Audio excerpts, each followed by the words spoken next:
Welcome to CC Writes. My name is CC Lepke. Today I'm sharing part 4 of my Nanowrimo novel, Guns and Glitter. Before I begin, please don't forget to like and subscribe and hit the bell notification button so you'll know when the next part of the story comes out.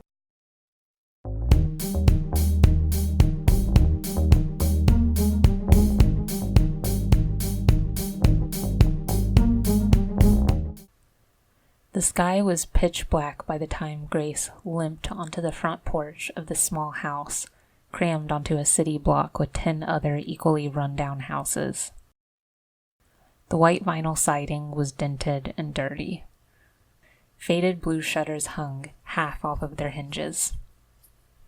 The blue paint on the cement porch had long since chipped away. It was the house Grace grew up in, the only home she'd ever known.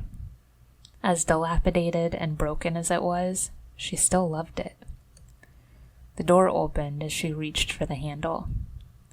"Gracie, what took you so long? I thought something might have..." Lulu took in Grace's puffy eyes, scraped arms and legs, and her torn skirt. Her face went pale. "Did they..."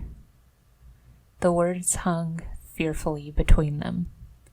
Light, warmth, and the smell of Mama's cooking spilled out of the house. Grace wanted to be a part of it more than anything. "No, I got away. He didn't rape me."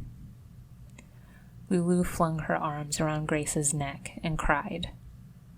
Grace leaned in and let her sister bear her full weight. Inside, the sound of Grace's mother and 3 of her tias rattled about the kitchen, as their husbands loudly watched people getting thrown from the backs of bowls. They whooped and caroled, without a care in the world. "I'll be fine, Lulu. I just need to clean up." Grace patted her sister's shoulder. "I'll draw you a bath." She looked Grace up and down once more, and another tear slid down her cheek. "A bubble bath. We'll have food for you by the time you're out." Grace laughed weakly. "You're the best sister in the world, Lolita." "You're better." Lulu pinched Grace's cheek lightly and ushered her inside the house. She blocked the view of her tios so Grace wouldn't have to answer more questions about her appearance. Grace gratefully escaped into the bedroom she shared with her little sister. As Lulu drew a hot bath, Grace picked out pajamas long enough to cover her scratches from the pile of clean clothes on the floor next to her bed. The messy pile irritated her, but the rest of the family never folded their laundry. She would have to get to it later, though. More immediately, she needed to feel clean. Lulu peeked her head into the room. "Gracie, it's ready for you. I added a lemon vanilla bath bomb for you." Tears welled up in Grace's eyes once again. "Thank you so much, Lolita. I don't know what I'd do without you." She wiped angrily at her face, then sat on the bed in despair. Lulu carefully closed the door behind her, then sat on the bed next to Grace. "You're strong, Gracie. Stronger than I'll ever be." Lulu leaned her head on her sister's shoulder and sighed. "You would be just fine without me, but I'm glad I can be here to take care of you either way. You take too much on your shoulders, you know?" Grace laughed through the tears. "You don't say." Lulu smiled and stood.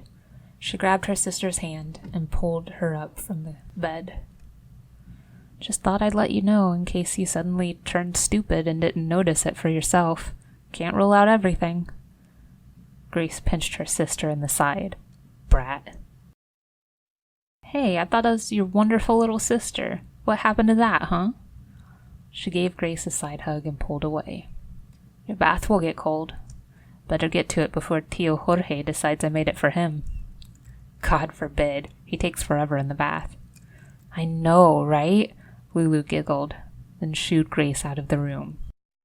Grace walked into the bathroom and inhaled the soft mix of lemon smell and the warm tang of water. Her muscles finally unclenched a little. She wedged a doorstop under the door since the lock was broken and took off her filthy, ruined clothes. She only had one other professional outfit left now. Professional attire was expensive. A whole wardrobe for a new job cost more than a month of her mama and papa's pensions combined. Grace slid into the bathtub, wincing as the salt from the bath bomb made her scratches sting and burn painfully. It was better than getting an infection, though. She gritted her teeth and sank into the small tub as far as possible. The lightly scented water lapped against her cold skin and slowly took the ache out of her body.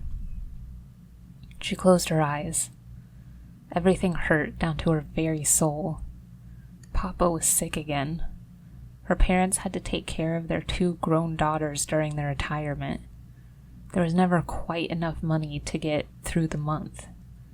Next month, when Grace's loans came due, it would just get worse. College was supposed to help people make a better life, not ruin the pit stain of an existence that they were trying to escape. The worst part was that there was no real solution. Grace could get a job at a factory making $16 an hour, but that would barely cover her family's living expenses. A real job with an established company would solve all her problems, but no one wanted to hire her. Well, that wasn't true, strictly speaking. Her nose wrinkled at the thought. She had a standing invitation to work at the Fox Den. That was the last place she wanted to go. How humiliating to fight her way through 6 years of college, graduate magna cum laude, and still end up as a stripper. A job is a job. But was it really just a job? When the man attacked her, she felt completely helpless, assaulted in broad daylight in front of onlookers, and not one person tried to help. Working at a strip club would be like going through that every single day, wouldn't it? Her family would never understand. It wasn't even a decision. She would never become a stripper, and that was all there was to it. Grace formed a mound of bubbles in the middle of the water and poked at it thoughtfully. She chewed the corner of her lip, watching the rainbows dance across the surface of the bath foam. Strippers made a lot of money, though. A crazy amount of money. She imagined paying off her student loans within 5 years, buying back her parents' house, making them all debt-free. She could help Lulu go back to school. Her sister never said anything about it, but everyone knew she regretted dropping out.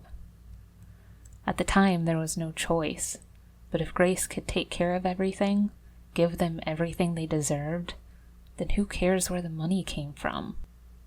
The water grew cold as she lost herself in thought. Grace stood up and dried herself off. Before she put her pajamas back on, she took a long look in the mirror. She wasn't skinny, but she was slender. She was shapely. Her long, dark brown hair hung limply past her shoulders and down her back. Her brown eyes were dark, almost black. Her olive skin glistened with bathwater and soap bubbles. Would men pay for her? Probably. Could she be okay with that? She wasn't sure. Someone knocked on the door. "Graciela, are you in there?" Lulu sounded worried. "I'm fine, Lulu. I'm getting dressed. Be out in a second."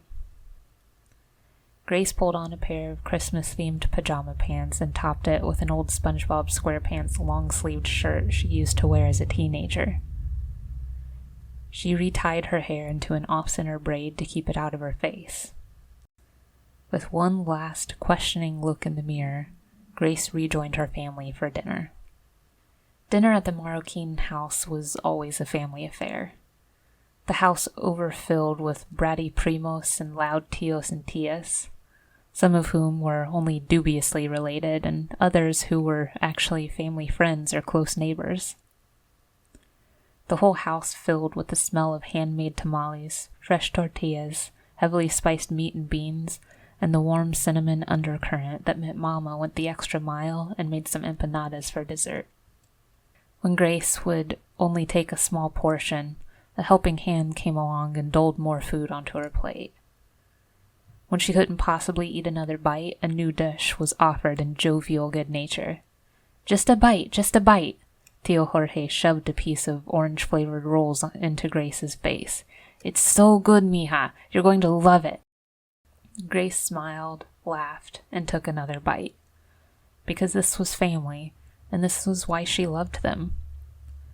When the whole rest of the world felt like it was falling to ash, her family was already there with a broom and a dustpan, insisting that a little dirt and hard work never hurt anyone. They were her saviors. The whole family sat at the table long after everyone was full. They chatted loudly and occasionally stuffed more food onto their own or someone else's plate. The jokes ranged from childish to bawdy, escalating just long enough until one of the tias sent her husband a warning glare. As the raucous continued, Grace watched her mama's face with concern. Guadalupe looked tired. Her eyes were puffed by recently shed tears. "How is Papa?" Grace gently touched her mama's arm. Guadalupe patted her daughter's hand. "Mija, the doctors don't know what they're talking about. I worry about him, but they keep saying he's fine, he's fine. The man had a heart attack. How fine could he possibly be?" She shook her head, disgusted. "I tell him not to eat so many sweets, mija, but he never listens. It's like he wants to die." She hastily wiped tears from her eyes. "He jokes and laughs with the doctors, and they don't push him. They need to tell him how to live because he won't listen to me. Nobody cares, mija. Not one single person. I hardly know what to do with myself. What would I do without him, mi corazón?" Tia Ana added more meat onto Guadalupe's barren plate. "You worry too much, Lupe." She patted Guadalupe's arm knowingly. "He'll be home tomorrow and back at work in the woodshop by Monday. You wait and see." "No one asked you, Ana. I'm allowed to feel how I feel." Guadalupe transferred the meat onto Grace's plate next to her half-eaten dessert. "Eat more, mija. You're so skinny." Grace held her mother's hand. "I care, Mama. Lulita cares." Guadalupe smiled sadly. "I know, corazón." She wiped her face again. "I only wish the doctors cared half as much. If we transferred him to a better hospital, then we wouldn't have to worry." Grace picked at the remnants of her sweet potato empanada. "Mercy Hospital is closer to us than St. Juan's anyway. They should have taken him there. They have some of the best doctors in the state." Her mama sighed. "We asked for St. Juan, mija. You know we can't afford Mercy. We'll take what we can get." Grace shoved the last of her empanada into her mouth.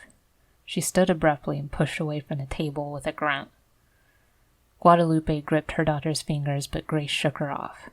"We deserve better than this, Mama. Just because we have nothing doesn't mean we should get nothing, especially not when it comes to Papa's life."